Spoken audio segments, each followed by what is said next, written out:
Now, we're very lucky to be able to speak to Peter Theo Padnos, who's a journalist and a former hostage himself. Now, he's written about being held captive in Syria. And as I say, welcome, Peter. Thank you very much indeed for talking to us. It's a real pleasure to get some insight into what it was like. I mean, you were captured in October 2012. Take the story on from there.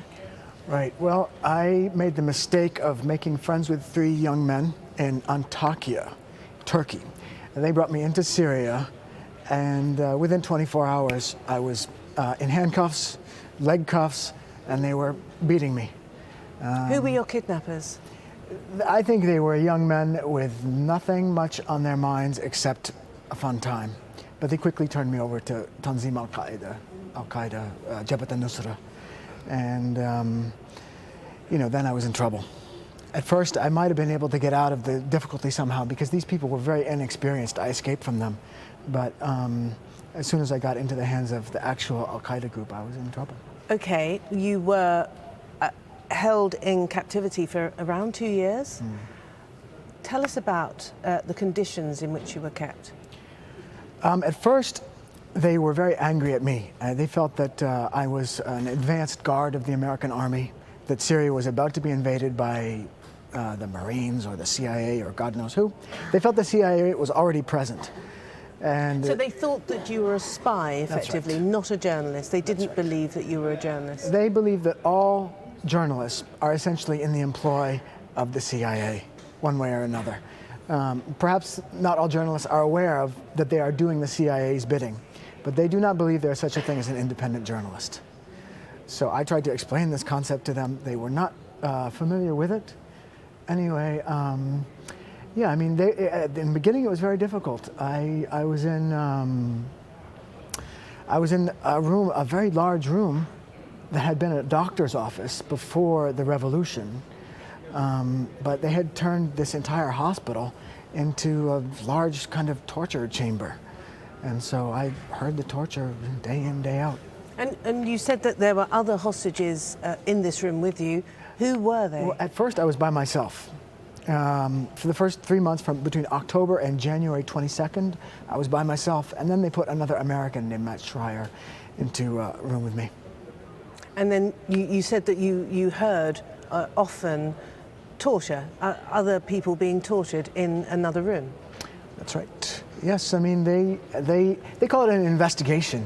An investigation is really when they put somebody, they immobilize a person and then they beat him such that he loses consciousness. And what sort of information did they want to find out? They were interested in most of their prisoners were either people they accused of moral crimes, crimes against the religion, or people they believed were cooperating with the Syrian National Army. So they were interested in any kind of information that could illuminate either a moral crime or a connection with the Syrian National Army. Were you fed? Did you get food regularly? Were you allowed to exercise? There were times when they fed me very well, and I thank them for this. And there were times when they starved us. Was that part of the control that they wanted to exert over you? Yes, I think when there was a period when they were very angry at me. They felt that I was dangerous, that they wanted to punish me, and so they deprived me of food. You were actually held then, you say, by Nusra Front in the beginning, but then you changed hands. They passed you on to another group. No. I began with three amateurs who just kidnapped me off the street. They passed me directly to Nusra, and I was with Jubhat al-Nusra from the beginning until the end. What did they want in exchange for you? Obviously, we're talking at the moment about whether the United States is right to pursue the policy of not paying hostage money or paying ransoms, and this is a position also that the United Kingdom takes, and famously not taken by other countries, like, for instance, France and Italy, whom it's alleged actually pay in order to get their hostages out.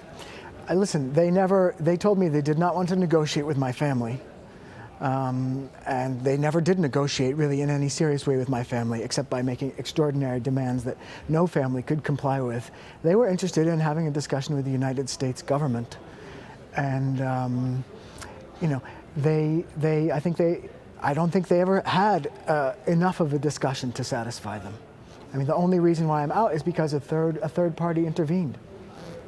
And in your time as a captive of al-Nusra Front, what did you learn about the group itself? We know that we often describe them as being al-Qaeda-linked, but what did you learn about how this group operates, how it's financed, right. Where it gets its weapons right. from? Listen, it is widely believed among Jabhat al-Nusra and other groups that Saudi Arabia is financing them, Qatar, America is allegedly financing the Free Syrian Army. But in my time, I heard Jabhat al-Nusra interrogating prisoners under torture. You are taking money from Saudi Arabia? No, they said. You're taking money from Qatar? No, they said. I spoke with those prisoners. Believe me, those prisoners were not taking money from anybody. They were living on falafel.